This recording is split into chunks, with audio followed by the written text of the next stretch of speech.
It's Luke and Naomi.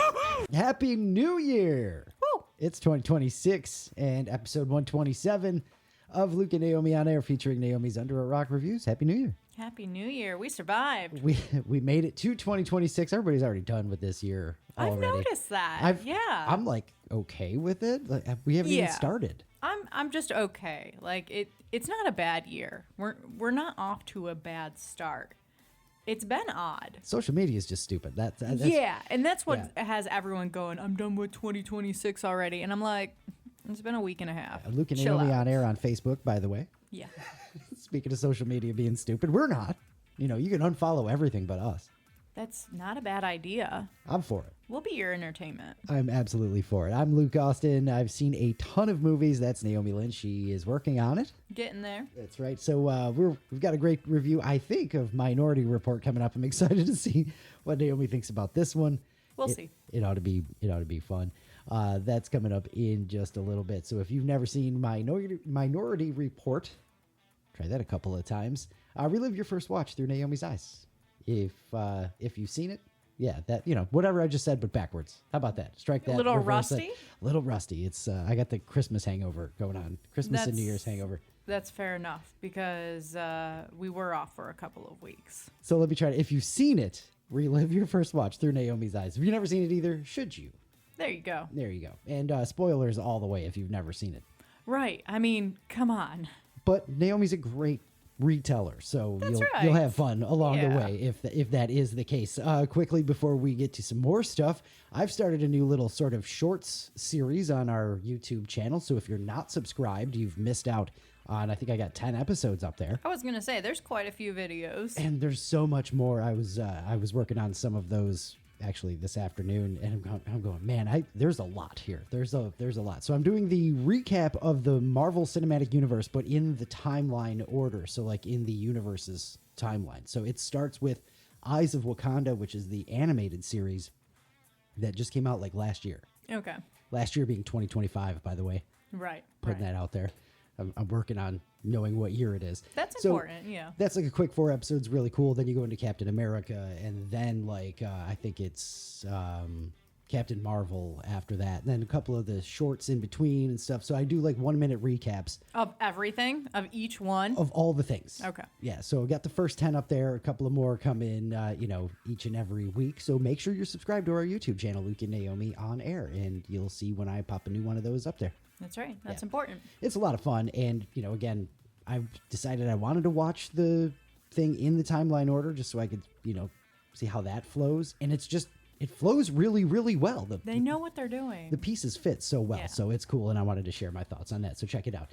What else we got going on? We had a lot of fun over Christmas and New Year's. Yes, we did. Again, New Year's Eve and New Year's Day being my favorite holiday. So, of course, adventures leading up to those days, and had family in town. That's right, my sister came in from Michigan. So lots and lots of adventures there. We went out to eat like every single day, which was cool because we got to try a whole bunch of new restaurants. I probably sound 20 pounds heavier. Yeah, I think we both do. I'm just being honest here. We both do, because that's exactly what happened, including a trip for ice cream and chocolates and things like that. You got to show off all the good eating we have here in Wilmington and the surrounding areas, right? So when people come to town, what better chance to do that, I guess? Right, just ridiculously eat way too much. Yeah, so made our way over to Fish Bites, which we haven't been there since New Year's 2022. Yeah. I believe it was. And then had to go to Hieronymus, which my sister has been there before, but it's really good. So we went back. I can't remember all the places we went. Flamin' Amy's, because you have to have a gigantic burrito and enjoy Not the just at salsa Thanksgiving. bar. Right, And exactly. That salsa bar too, you're right. Yes.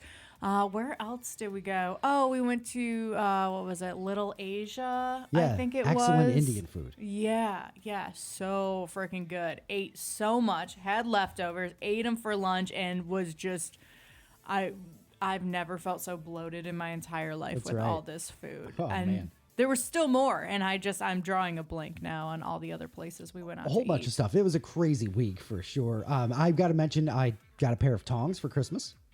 That's right. So longtime listeners, you know exactly what I'm talking about. Look for a picture of those. If you're watching YouTube, you can see that right now. If not, I'll have a post up on it. She's just shaking her head. I love it. You got me the tongs, didn't you, or was that my mom? No, I did not get you the tongs. I feel like you did get me a pair last year or the year before, though. Yeah, it was a couple years ago. I got you like 2 pair, and I was like, why am I doing this? You're an enabler, too. Yes, I know, but I'm trying to do better. Wasn't my favorite Christmas gift, but I got a pair of tongs that are actually really cool, but, check them out right now. You can see it on the YouTube. If I won't waste any more time on the damn tongs. How about that? There you go. Yeah. So Christmas was good. Again, sister in town. So we FaceTimed with the family, and it was nice having her right next to me while we were opening gifts and things like that. And FaceTime with Luke's family as well. 70 degrees on Christmas Day, which it was beautiful. Doesn't hurt at all either. Love that. And of course, our New Year's shenanigans. If you didn't pay attention, if you didn't follow, it was a short video because we're not out there for a long time. But the Not-So-Polar Plunge was a full-on success. It was. And with my sister in town, we told her that if she stayed for New Year's, she had to be a part of it. And she was. So you can check out the video if you haven't seen it on YouTube. I'm laughing because I had this whole plan. Like, I'm going to set up markers so I know where the boundaries of the video are, right? Oh, you were ready to go. I had the plan. It was a great plan. Set them up and forgot that Facebook does that whole mirror image thing. Yep. So I had it focused on the wrong marker. So Naomi just jumps right off screen into the water. You get to watch me, though. Yeah, of course. Yep. And then, of course, when we come out of the water, it's a lot of fun.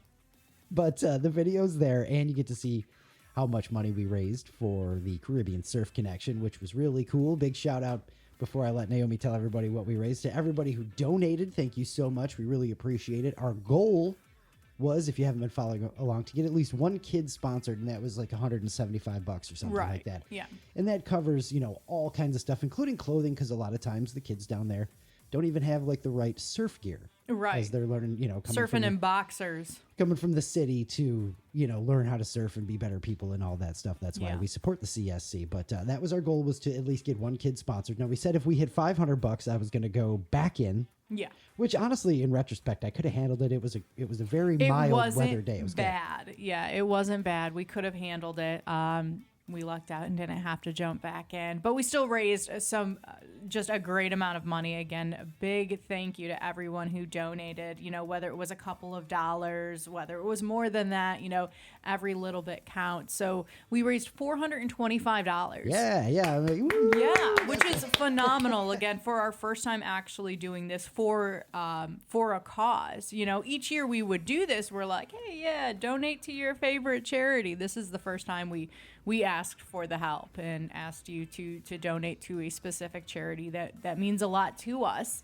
And so we are just very, very appreciative. That's right. So we are hoping to be able to get some photos and whatnot with Jorge and some of the crew from CSC in the coming month or so. We're planning a trip to DR in February, so we might be able to meet up with some of the guys. We're hoping to. So stay tuned. That is the plan. I just, I hate telling tales out of school if I can't make it happen. Right. You never know. Everybody's timing has to meet up and things like that. But that is the plan so far. So really looking forward to being on. We're going to do like a fake check thing.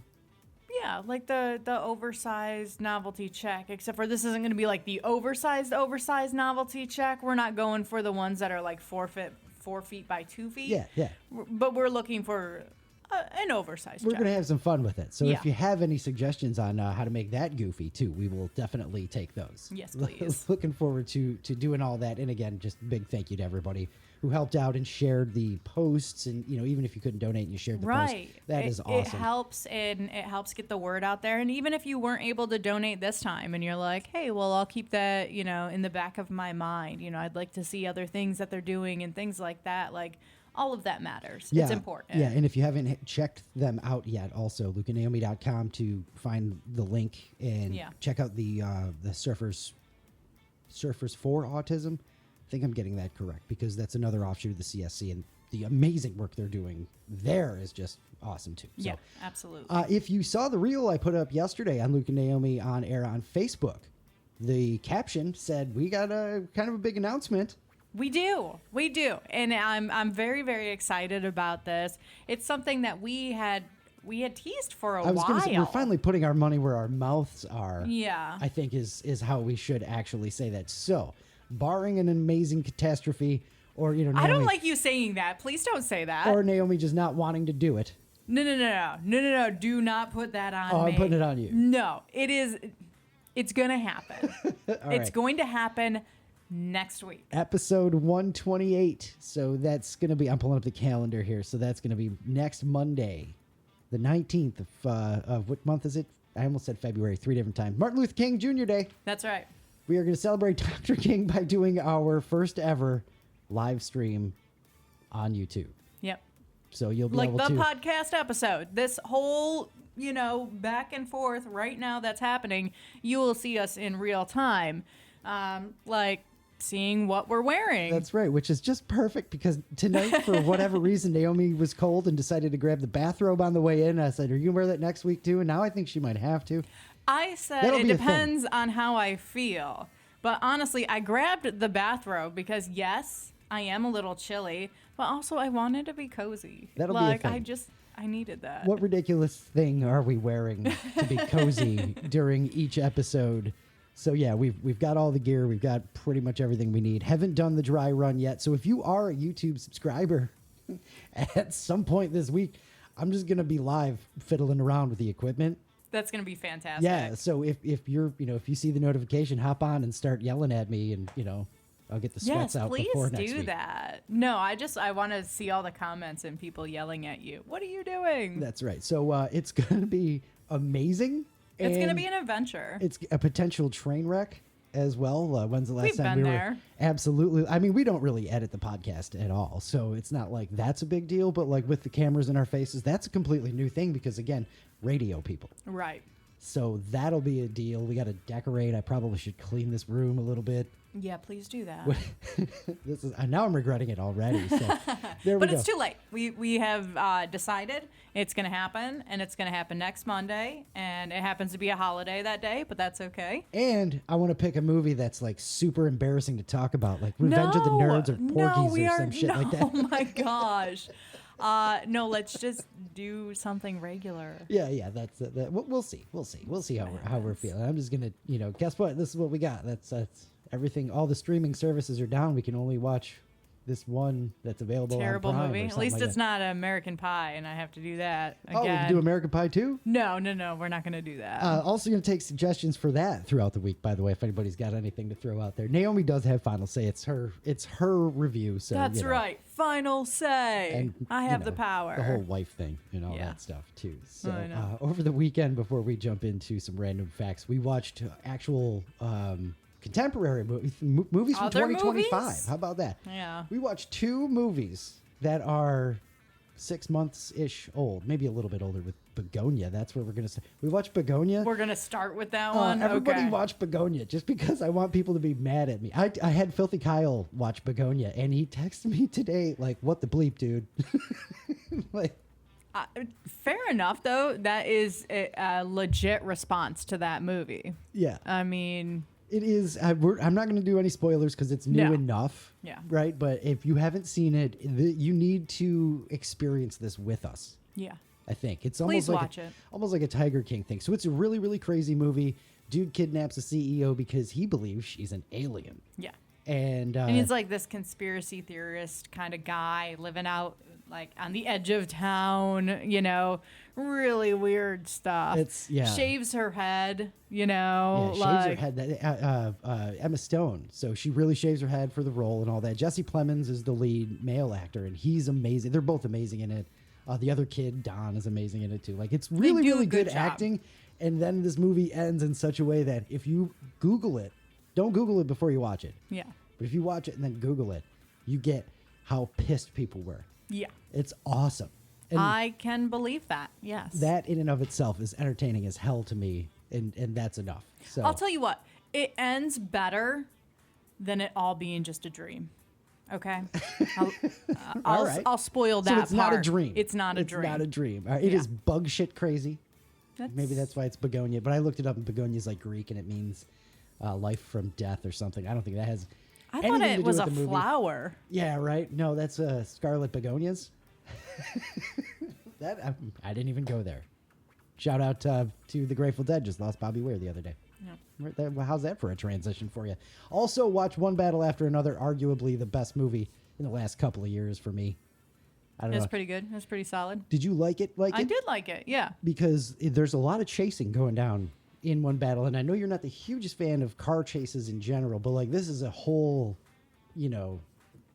I like the realistic chase scenes, especially when Leo is jumping from roof to roof. Oh yeah, that's an amazing that's an amazing realism right there. Yeah. I like that. Something, he's older, so he's a little out of shape while this is happening, and he plays the part well, that he's out of breath and can't keep up. Oh yeah. And that's probably one of my favorite parts of the entire movie. Oh yeah. So eventually the reviews are going to end because we started watching, current movies, right? Right. So that's but we've got the list is still like dozens We'll of be movies at this long. for a Don't worry while. about it. But anyway, those were great. Some of the things we caught over the weekend.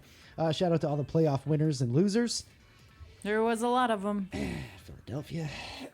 But anyway, it is time to jump into some random facts before we get to our Under a Rock review of Minority Report. It is your recurrent dose of Did You Know? And here we go. Did you know, as part of David Hasselhoff's divorce settlement with Pamela Bach back in 2008, he retained ownership of the catchphrase, "Don't hassle the Hoff." Okay. Have you ever heard that? Yeah, it sounds that's a thing, familiar. right? Yeah. Did you know they trademarked it or whatever? No. I didn't either. That's crazy. Did you know the song with the longest title ever on the Billboard Hot 100 chart? Ever heard of this at all? Well, it's a disco medley from 1981 from the group Stars on 45. The title, 218 characters long. It's titled Medley. Intro, Venus. Sugar, sugar, no reply. I'll be back. Drive my car. Do you want to know a secret? We can work it out. I should have known better. Nowhere, man. You're going to lose that girl. Stars on 45. That's too many songs to put together. That's like... Now I want to go listen to the song because does it have any of those in it? Be crazy Or is if that it just didn't. the title? No, it's got to have those. It's got to, right? It's got to have those. It's all those pieces put together. I really now I got to know. So I'm going to look it up. Did you know, despite the myths, your hair and fingernails don't keep growing after you die? I mean, it makes sense. Your skin just recedes. Yeah. What would cause it to continue to grow? You have no nutrients going in. Like your skin dries up, so it looks like they get longer, which is just gross to think about altogether. Yeah. But that's the thing. Did you know animal life stops at 1.2 miles below the surface of the Earth? Some worms live that low, but nothing lives lower. Thank God. I don't like thinking about that Thank kind God. of stuff. It's like going too far in space and too deep in the ocean. That's right. I yes. don't want to know. Yes, I don't. Did you know 2 miles below the surface of the Earth, No. there are giant things that move around and could eat you? Maybe. This news is much don't better. know. This fact is much better. Finally, did you know we just did Miracle on 34th Street, the 1990s version, last episode? I think so. Did you know Miracle on 34th Street was released, the original, in June of 47, even though it was a Christmas movie, because the head of the studio believed more people saw movies during the summer. Okay. Maybe in 1947. Yeah, maybe. But then it would be weird if it was a big, super Santa Claus themed Christmas movie to come out in the summertime. Like Iron Man 3 was released in the summer, and has a Christmas theme throughout it, but I wouldn't ever call that a Christmas movie. Right. Interesting. That is your recurrent dose. Did you know some random facts for episode 127? Did you have something? No. Did everything just stop? The heat. The computer fan or the heat? The heat Something kicked like off. I can't Need to have bundle up distractions. under my robe even more here. All right, that is the recurrent dose. Did you know? And now, because we watched it last night, it's time to get to Naomi's Under a Rock review of Minority Report. Are you going to be able to handle this next week? That's all I can think of right now is just the embarrassment. That's what you're going to get with the live show. Nothing else. Just embarrassment. Just goofy, embarrassed faces throughout the whole of the podcast and the review. Yeah. Except for when we get Naomi pissed about Tinkerbell, because those faces can be epic. Really, really looking forward to That's those. the whole point of even watching the podcast live, is just for the awful faces I'm going to make. The awful faces when I'm mad at someone or when Luke does something. That's right. So I'm not technically mad at you, but when you do something and I'm so no just more staring at no you. more behind the scenes going, with my eyes asking what I did wrong. That's I'm right. just gonna have to ask out loud. You're What? gonna, yep. What was that? What happened? What happened there? You're gonna hear a lot more of what happened there. Yeah. With a very terrified look on my face. Okay, let's go. Minority Report 2002, Tom Cruise. I love this movie because, when it came out, it was awesome. But now, like, the goofy tech. So I'm really, really excited to hear Naomi's thoughts on this. I was watching some eye rolls from my side of the couch last night. Take it away, Minority Report. Okay. So buckle up. It's going to be a long one. All right. Luckily, Luke showed me the trailer for this movie so I could kind of figure out, what the heck the storyline was. So I wasn't going into this blindly. Oh, and it was a trailer from 2002 also where the guy was like, in a world where, Yes. things happen in the future, but we arrest you now. Yes, exactly like that. And also, Futurama did a spoof of this. So I got a little bit of the All the idea before we jumped right in. As soon as it was like happening during the trailer, it was like, oh yeah, I know this. That's right. Futurama. All right. So we got Tom Cruise working at the Department of Pre-Crime. Pre-crime. Yep, where murders and crimes are predicted. I guess these robot-looking humanoid things can see into the future. Anyway, We're off and running. we start with a double homicide being predicted at 8:04, which means the crime is going to happen in about 24 minutes. They've got that amount of time to basically find out where it's supposed to happen and stop it from happening. Like they get the information on these balls that will say like who's committing the crime, like who's committing the murder, and then who the victim is. Information balls. Yeah, information balls. They use clues from the images. Like they're on the balls, isn't it? They like What, put the it, images? Yeah. No. I don't. The images just come from the precogs and then are Okay. shown on the screen. The balls Whatever. are just for the show, I guess. That's Okay. aren't they all? So anyways, we've got these images, the video of the murder, and to find out like where the crime is going to happen and to like collect clues and things like that, they end up like digging into the videos, turning them around, zooming in on things, trying to find little pieces It's and called little scrubbing clues the there. image. Yeah, scrubbing the image. I was going to put that in my notes because when the guy says it, but then I was like, no, I don't like it. I call it a puzzle. They find little pieces to the puzzle. I that's like really that good too, better. Yeah. Which is fair, because they only have 24 minutes to specifically solve this one. And that's not a lot of time if you're still looking for like the name of the victim and all of that. So Yeah, and then I they talk guess it about like the works. distance, how far they got to travel to get there and stuff like that. That's fun. yeah. So Yeah. Okay. Yeah. Apparently Naomi didn't think that's fun. well, I have my feelings. Okay. We'll get to that later. Yeah, we will. Yeah. So the pre-crime team ends up at the house where this murder is going to happen, and they're able to stop the murder from happening. Yay, pre-crime works, I guess. Dramatic fashion too, with the smashing of the glass all over the place, and like convenient skylight in the bedroom as well. Just that was that, and they got there with just After- 3 seconds to spare. after watching it as many times as I have. Like every time the skylight's there, it's like, was there a skylight there before? Anyway, thankfully, There always is one when you need it's it. like Santa Claus. Yeah. Then we see John, Tom Cruise, our main character here, at his home watching like old movies of his son and wife, who I'm guessing were murdered, and that's why he does what he does. I was half right on that. Yeah. Right. The son was. Yeah. You were thinking what they wanted you to think at that point. Yes, yeah. In the meantime, this pre-crime department is being investigated by the Attorney General's office because of the idea that they're arresting people before a crime is committed. So technically, the people being arrested haven't committed a crime. Right. So how can they be guilty? A crime doesn't happen. And they have this excellent, I don't know if you wrote that part down too, where like Tom Cruise kind of explains it to Colin Farrell. Like, okay, he rolls the ball off the desk and, you caught it. It was going to hit the floor, but you caught it, but it didn't, but it's still gonna, blah, blah, blah, blah. Now Right. we're all cross-eyed. Yeah. But I mean, they do have a point. Who? These crime... the Attorney General's office. The feds yeah. definitely have a point. Yeah, it's crazy. Yeah, because you stop the crime from happening. So yeah, maybe you should get in some trouble, but like you can't put someone in prison for murder if they didn't commit murder. That's right. So, whatever. It's flawed. It's That's very the whole flawed. point. Yeah. Yes. All right. So these precogs can see into the future, basically. They can see the murders happening. Could you say that with any more contempt? These precogs.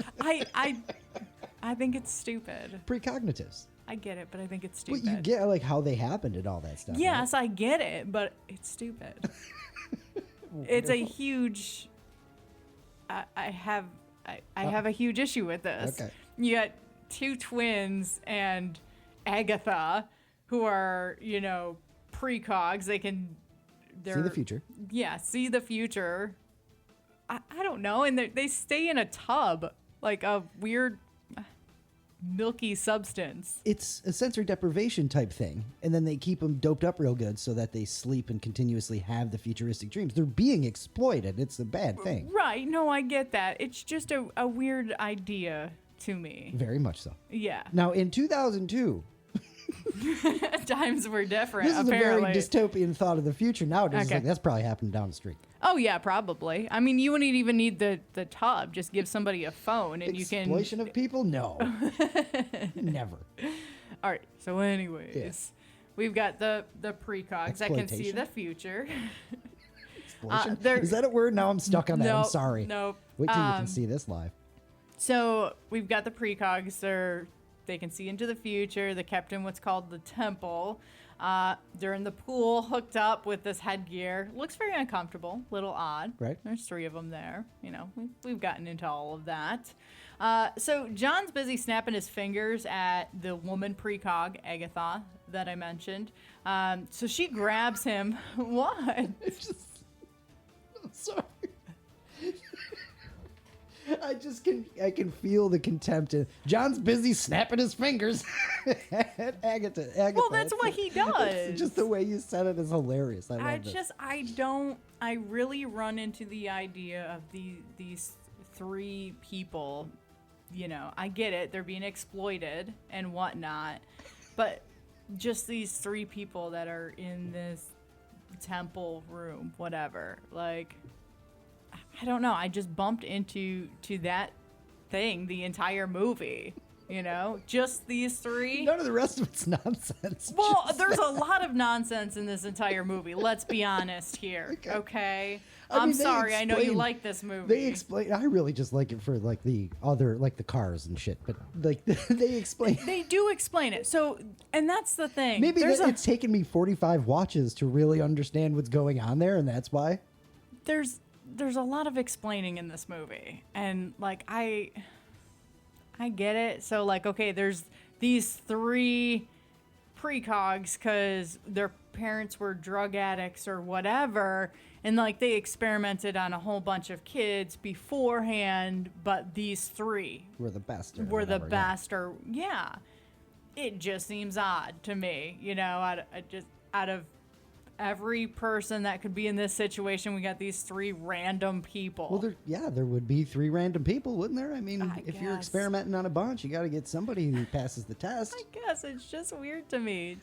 Should there be a million? Like all the kids? I don't know. I just didn't like it, okay? I love it. We have This is wonderful. I did not think we were going here. This is not where I thought the hang-up was going to be. This is great. I wasn't planning on getting into this much detail. I just don't believe in the precogs, man. Yeah, that their visions are always going to be true and all of this, and they all line up and blah, blah, blah. Get out of here. I'm done with that. Anyway. So you're not voting for it. I'm not. I love this. Okay. This is why we do the show, by the way, gang, because, F. Tinkerbell and the precogs, too, apparently. Yeah. They're on my list. The Peter Pan episode is wonderful if you haven't seen it, by the way. Yeah. Okay. So John snaps his fingers at Agatha. She grabs him and says, "Can't you see?" And then goes under the water. The roof of the temple shows their vision, so you can see what Agatha sees, which is a woman who's being drowned. Okay. It just seemed odd, but that's fine. John goes to a man's house. Oh, no, my bad. John goes to a man who houses the murderers that are caught. I don't know what his name is in the movie, but it's basically the prison. Yeah. It is the prison. It's the prison, and everybody who's like a murderer and stuff are like kept in these tubes. That's right. So he's digging up. Which is a terrible prison, by the way. Like, apparently they invented a new prison along with all this, and it's just like, here you go, you're in limbo or some shit now. Like, that's weird. Yeah. Little Demolition Man in there. Yeah. I thought it felt similar. Except for in Demolition Man, he's frozen, but it's the same damn principle. It's a tube, basically. Yeah. You live in this little, now we don't have to feed you. Yeah. Saving money, it's important. Anyways, so John's basically digging up information. He's looking into this guy, the man who supposedly drowned the woman in the vision. And the guy is a John Doe because they never got his identity. The woman's name is Anne Lively, but the computer keeps glitching out, or so John is told, and no one knows where she's at because they saved her life. She should be alive and around somewhere. And again, John's trying to do some digging here, but can't find any information. That's when he's told, if you go digging in the past, all you get is dirty. And I think he should listen to this advice. Yep. He should drop it because he's going to find out something he doesn't want to know or be a part of. Tim Blake Nelson. That's who he's talking to. Okay. No, whatever his character's name is. Tim Blake Nelson. Yeah. So back at pre-crime. Pre-crime. Wasn't even going to say anything, but you did. I couldn't get it out, and I couldn't fix it. Another murder comes in. This time, it's premeditated, so it becomes a big deal. Now they've got time to stop it. And the murder is going to happen on Friday. As John is going through the video from the precogs, he realizes that he's the murderer. Dun, dun, dun. So he ends up tricking his coworker to leave the room for a minute. He ends the conference call he has with these witnesses that are always involved in reviewing the footage. And he watches in shock, as the precogs name him as the murderer, and he sees it in this video. And he's so confused, too. He's like, I don't even know who this guy is. Right. Why would I murder someone I don't know in just a couple days? Yeah, that's impossible. Yeah. So John starts running because what else can you do? You're about to be in some serious trouble here. Everybody runs. Yep. He runs into Whitwer, the guy that works with the Attorney General. Colin Farrell. Yep. Ends up saying, the guy's like, you're in trouble because he found drugs in John's office or house or whatever. As they're in the elevator together, alarms start going off and you see this panic oh, shoot, he really is in trouble. John pulls out a gun. Then as the elevator opens, he runs away. So John believes he's being set up by Whitwer. And at this point, I thought so, too. See, you were so busy worrying about the precogs, you fell for the red herring. I did. I totally fell for the red herring here. He believes, Whitwer would have had to gotten, into the temple with the precogs or something to set it up to make it look like he was going to murder someone. And again, this Leo Crow person, John doesn't even know. All right, so now the whole pre-crime department is after John, and we have this crazy chase scene, and, these cops are flying around on little jetpacks, and John is, trying to outmaneuver them. What? Why are you laughing? Little jetpacks. You sound like somebody's, your little jetpack. They were smaller than what I would assume, a regular jetpack to be like. You know how I feel about jetpacks, and you diminish them still. I'm sorry. They could have done better in this movie with their jetpack technology. They were using cranes, for Christ's sake. Anyway, got her little jetpack. Your little jetpack. Yeah. So John is trying to outmaneuver them. It's interesting, to say the least, these scenes here. I like it because, they're not used to getting run away from, having people run, and they're not used to having to chase and stuff. The one dude's obviously out of shape and all that stuff. Right, really funny. And he knows all of their moves, so it's just awesome. Yeah. And I mean, in true Tom Cruise movie fashion. Of course. You know. Yeah. I wonder if he did any of the stunts in this one too. I wonder if he had started doing his stunts by then. I'm not sure. That's all I was thinking about while the movie was on. I was like, this must be his own stunt here, you know? Yeah, that's right. Also, let's talk about targeted ads. Yes, that's what my notes say.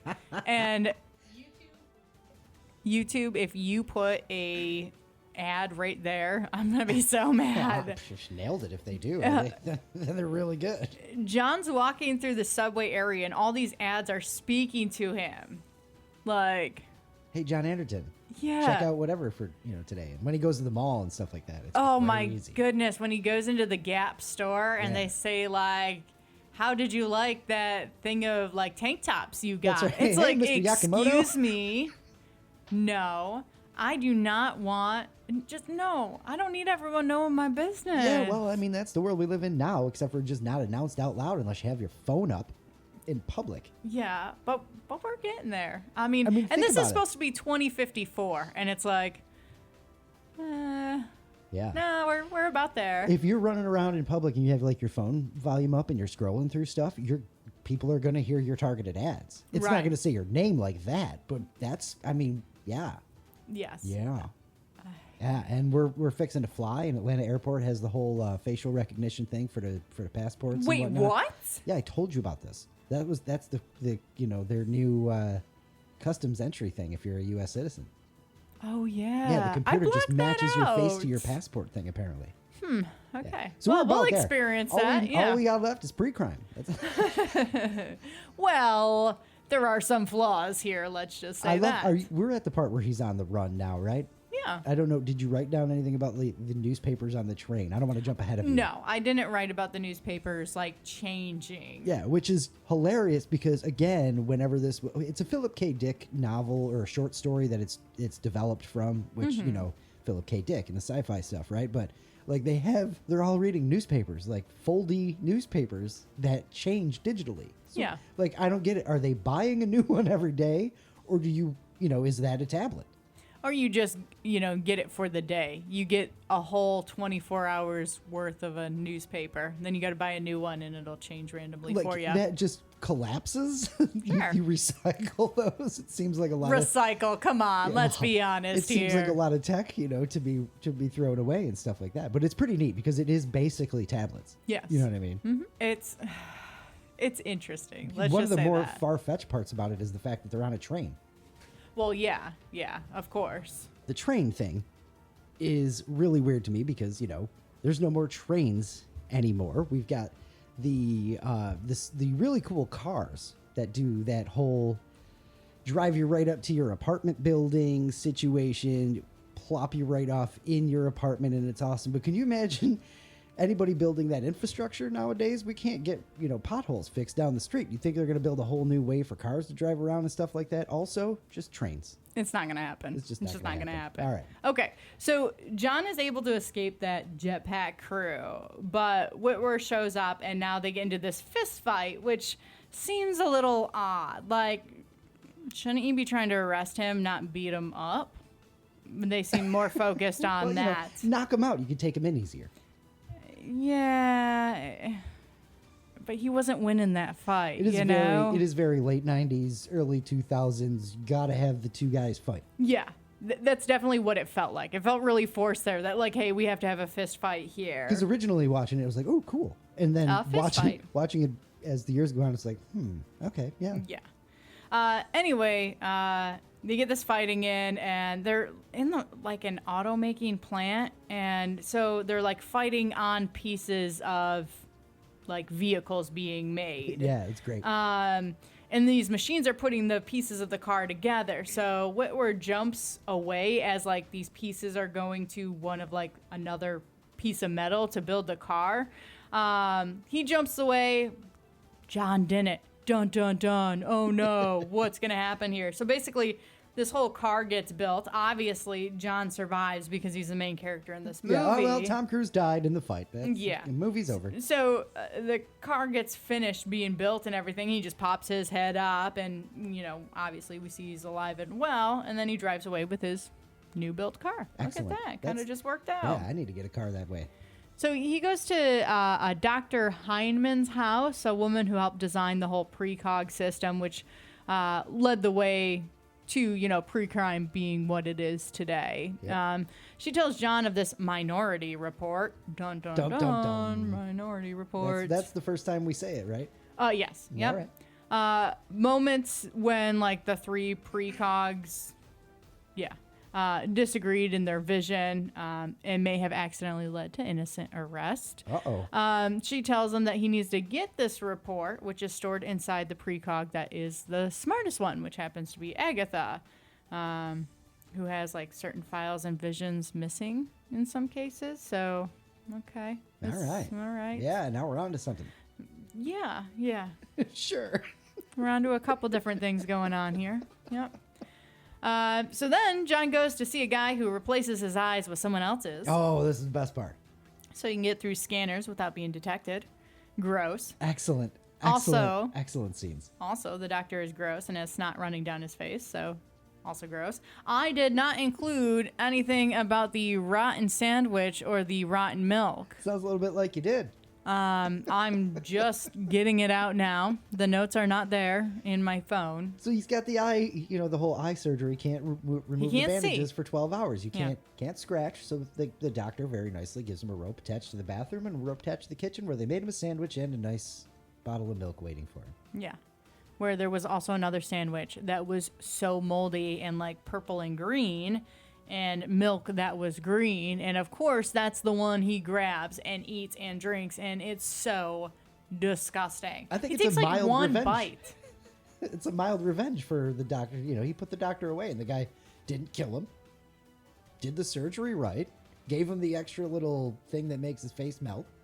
It's just and that's gross. The only revenge he took on him. It's kind of fair, fair and very nice of that doctor. But that was still really gross. Very weird choices for Dr. Eddie, by the way. Yeah, that's one way to put it for sure. Yeah. All right. Just gross. So we've got John sleeping. When this is happening, we find out what happened to his son. We get our little backstory. There you go. His wife is still alive, by the way. They're just divorced. Apparently at the public pool, they were swimming together, and his boy was out of the pool, timing him as, John held his breath. They were kind of, playing back and forth like that, timing each other. Then John's watch drops into the pool, and he's kind of smiling like, okay, what's my son doing? He comes up for air, and his son is gone. All right. So son was kidnapped. And terrifying. Yeah, Don't absolutely. even have kids, and that's terrifying. Yeah, absolutely. And we got our backstory here. Yep. Now we know why he's crazy and got into the pre-crime and all of that stuff. And yes. Didn't bother worrying about any of the moral parts of the pre-crime because he was so focused on what it could be. Yes. All right. So John makes his way to pre-crime and gets in because the eye scanners can't detect him because he's got somebody else's eyes. But he also kept his own eyes so that he could use them for the scanners to get into the secured areas of the buildings. Which, by the way, I feel like that would be your first line of defense is to, lock them out? Yes. Change the codes? Yes. You just got lifetime access? Apparently so. It doesn't matter what you do, you can get back in anytime. No problem. I've left jobs and had my email canceled within an hour. Right. Oh, yeah. They want to make sure. And it doesn't even have to be a high-profile job or anything. Anywhere you work, the second you're done, they're like, okay, we're limiting your access to everything. Not pre-crime. Apparently not. Check it out. They didn't see that one coming. That was a good one. I did like that. I did like it a lot, actually. Okay, so he makes his way to the temple to get Agatha, and he kidnaps her. He takes her to a guy named Rufus, who's going to basically hack into her brain and get those images in that minority report that they need so bad. Those scenes are fun too. Rufus is a fun character. Good comic relief. Yes, much needed comic relief. I'm sorry about all those things I did, and I didn't do any of that stuff I did, or something like that. It's just ridiculous. And the thoughts about his cousin or something. Yeah. I love when he's trying to get the things out, and Tom's like, "Slow it down," and he goes, "You want I should hit her on the head?" Right. What are you thinking? Yes. They're looking for this minority report, but dun dun dun, there isn't one. Uh-oh. Yep, we find out that there isn't one. which means that he's supposed to commit the crime. And now at this point, do you think he's going to end up shooting this guy? I don't know. I don't think I really thought about it while it was happening, like the whole movie was going on. Yeah.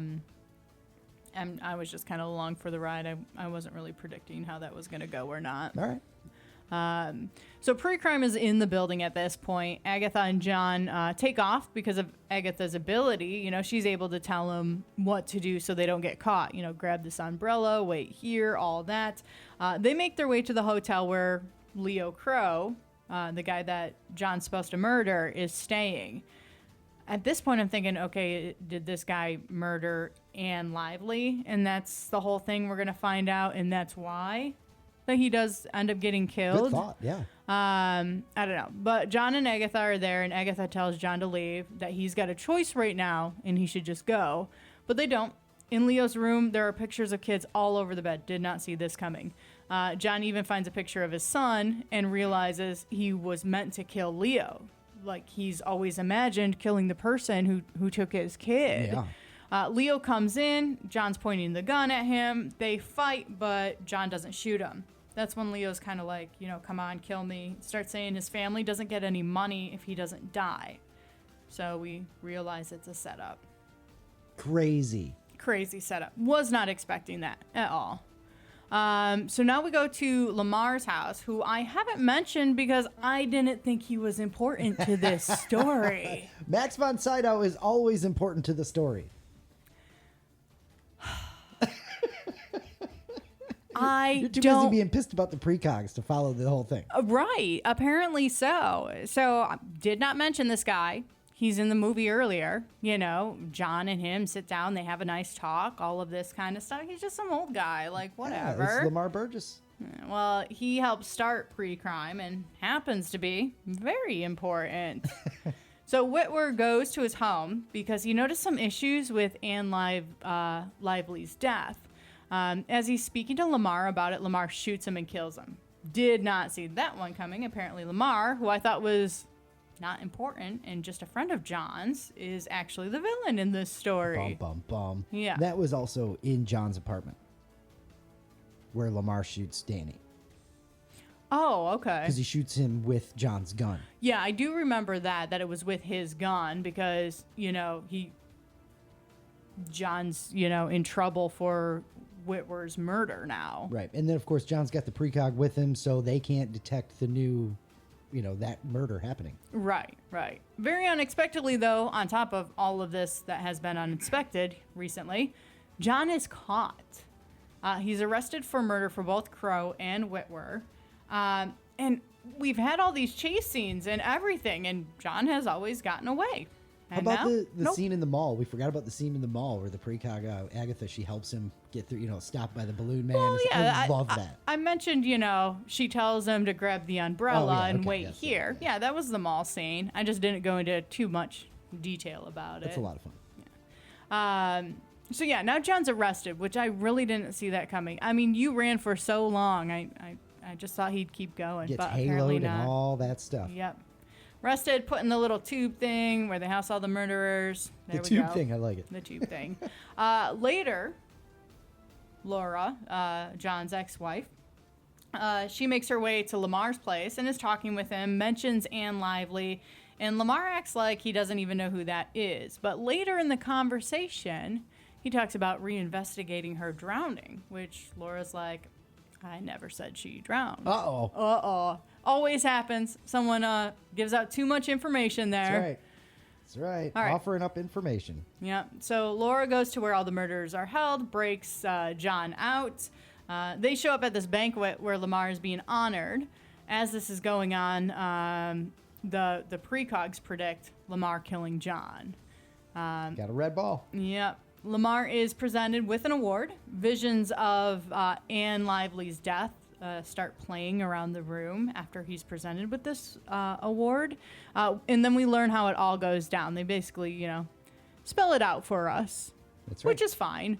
Lamar hired someone. Yeah, I'll take it. Lamar hired someone to kill Anne Lively, but crime stopped it. So that gave Lamar the opportunity to kill Anne in the same way it was predicted. Since it was the same, it was believed to be an echo, that the vision was just repeating itself, which apparently can happen because, you know, that's all precog see is death and murder all the time. So sometimes it's the same ones replaying.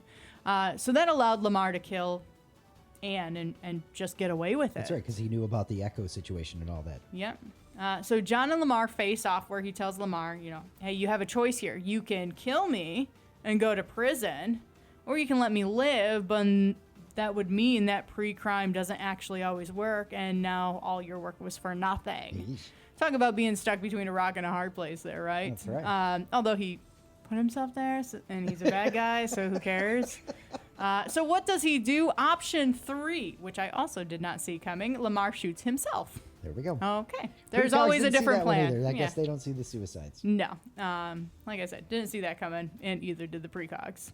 So now we get a nice little wrap up. John and Laura, they get back together. Now she's pregnant. Pre-crime has been dismantled. All those who were jailed are let go, which...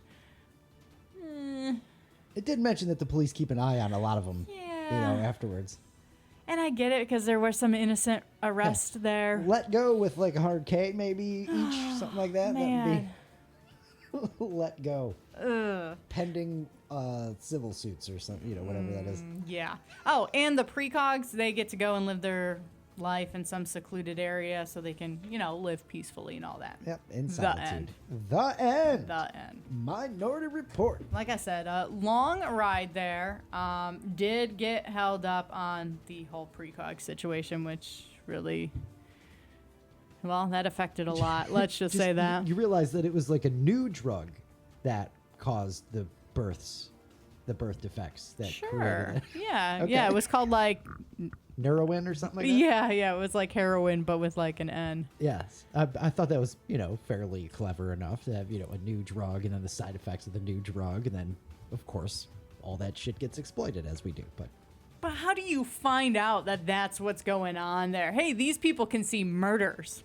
Well, I mean, What a weird side effect, do too. we not experiment on anything we can at this? I mean, you have a point there, but and I know there's some weird side effects. I've seen all the medical commercials on TV. Of all but the things. Can you imagine watching a drug commercial on TV? May cause heartburn, seeing murders in the future. Well, they don't really advertise for narcotics on TV. I mean, it's not like cocaine might cause Rick James, What the? Oh my gosh. All right, moving on. Yes. Let's get out of this. So the kids are getting treated, and then it's realized that they can see the future. So then the evil government guy comes and snatches them and starts the thing. The idea is there, and okay, but I don't know. I just right. can't. Well, here we go. Did you like it? After she says, "I just can't." I just can't. I didn't hate it. Didn't hate it. I didn't hate it. I didn't love it. This is one where I'm going to jump to an end question, but I'm going to modify a little bit. Normally, I ask if you would like it more or less if you saw it when you were younger. I'm still going to ask you that in a second, but would you have liked it more if you saw it in like 2003? Probably. Does it make more? I mean, it really is. It with the tech and stuff like that. It doesn't necessarily hold up that wise. So I could get. That's what I thought you were going to bump into of all things. You're just like, I just don't believe in precogs. I made my decision. I love it. All right. Did you have a favorite line or anything from the movie? When they're in the prison. When you go digging through the past, all you get is dirty? Yes. That's a good one, right? That's phenomenal. I love when the Dr. Eddie asks Tom Cruise why he wants to keep his old eyes, and he's like, my mother gave them to me. That's so weird. I get that it's a joke, but no. Come on. I love the whole scenario. It's a really creepy line to say in a really freaking creepy situation. So there you go. Let's see here. Did you have a favorite character? Rufus is up there for his... Rufus really is up there. Again, I didn't do any of that stuff I did, and I'm sorry about all this stuff. Whatever. You need that kind of lightness. Yeah. Very good. I did not like Agatha. I'm going to just be straight up about that. She did good. She did, but there is a scene, and this may be, you can put this with the scene I don't like least favorite part besides eating a moldy sandwich and drinking moldy milk. When they are fighting, when Leo Crow... Oh, she just screams? And she won't stop screaming. She's having a psychic issue there, you know? Apparently so. Like, I would have stopped fighting and would be like, do you mind? I was wondering if you felt that too, because I kind of... keeps screaming. And they keep going, like, they keep, like, zooming back in on her. And, like... You know, don't get me wrong, the acting, she really looks like she's traumatized and everything. But, dude. She was about to relive the murder she's already lived, you know? It's hard on them. It's hard. You gotta have some empathy here. Not for the damn precogs, nor for Tinkerbell. No. Was there a cringe level for you? Yeah, I would say there is. Between the, like, you know, technology stuff not holding up so well... cringy moments like the sandwich. I mean, like, that's cringy to me. Awesome. Maybe it's just gross, but it's cringy to me. Just like the perfect... Hey, by the way, you put me in prison. Everything's cool, though. Except for when you go to eat that sandwich. Oh, my gosh. All the he took the money, he did the job, you know, antibiotics and all that stuff, but, you know, sandwich. Oh, gosh. So, cringe level, I would say... I don't know. It's not bad. Maybe 3.5 out of 10. All right. Title of the movie in the movie? Like it? They twice? Yeah, We they got did two of that them. all right. They really did, because I was wondering while watching the movie, like, what the hell? What's this got to do with Minority Report? Exactly. Yeah. What? All right. So I will definitely give it to them. What did you know about it? Watch the trailer and the Futurama spoof. So I knew about balls that were going to predict You knew murder. about the balls, of course. I knew about the balls. Thoughts going in? I don't know. I thought I was pretty open-minded about it. What surprised you? How not open-minded I was about the movie. Damn precogs. I just don't believe in them. Visions of murder. Like, come on. I just can't. Would you have liked it more or less if you saw it when you were younger? There's side effects, damn it. I get it, but it's a weird freaking side effect. I can't. More or less if you were younger. If I was younger, I think I'd probably like it a little bit better. A little bit better. And again, you know, watching it, I watched it when it came out. Yeah. So it was awesome. And now I'm just like, yeah, it was awesome then. So I watch it for like kind of the nostalgia. But watching it now, yeesh. Well, the cars driving sideways and fun. all of that, you know, It's that's fun. cool. But looking at it now, I'm like, that's weird technology. Favorite part? Favorite part. Hold on, I gotta think. Favorite part. You know it's rough if she's got to come up with one. I don't know. I really don't. I was so hyper-focused on the parts I didn't like. I really don't know what my favorite part of the movie is. I really like the scene, you know, the whole eyeball scene and the hiding in the tub and the spiders and all of that stuff because it's so tense and neat and so futuristically weird. That's like typical Philip K. Dick type stuff, which is super cool. Okay. Also love the scene of the mall. Okay, that's fair enough because that scene's pretty good. He knows. Don't go home. Yeah, yeah. I mean, that right there is like, I'll watch that movie just for that damn Just that 2 line. seconds. Yep. You know, where it's just like, in the context of everything, she just grabs it, and then the lady's like, what? Like, oh Well, my and the God. first thing she says is grab the umbrella. So he Yeah. does. And then they get dragged around the mall. Then the umbrella comes into play when they get out of the mall and it's raining. They open up the umbrella, and now Boom. they just blend in with everybody else. Love it. So that's my favorite part. That's fair. That's a good favorite part. Let's see, least favorite part? Oh, I already mentioned that. Just You the know, precogs? between the sandwiches, the Agatha screaming. Would you recommend it to someone who hasn't seen it? Yeah, I think so. Yeah, I feel like you should experience this. You should. You should. Watch it again. Why are you laughing? I just can't even get that question out. Why? Do you know the answer? Watch it again and see if you can understand the precogs a little bit better. No. Oh, my goodness. I'm not giving them another shot.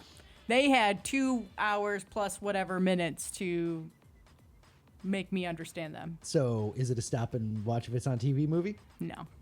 Are you happy you watched it? Yes. And we've already established like the tech really doesn't hold up. No. I mean, how about we didn't even talk about the phones. We're just like hand me my Bluetooth because my phone's ringing. Like that was like, yes, we kind of do that, but like it's not the phone, which is kind of neat. So there you go. All right. Fun review of Minority Report. I was talking to Filthy Kyle earlier today. I said this one is going to be something because I could feel that just coming off the other end of the couch. Just the, what the hell? Yeah. It wasn't like, it's not a bad movie. I just, I don't really feel like it holds up well enough that it just wasn't one of my favorites, that's for sure. All right. All right. It's time for Thought of the Day. Thought of the day, thought of the day. It's your thought of the day, thought of the day. And I hope you have a really long one because I forgot to get some dad jokes. So I'm fixing to do that while you read the thought of the day, okay?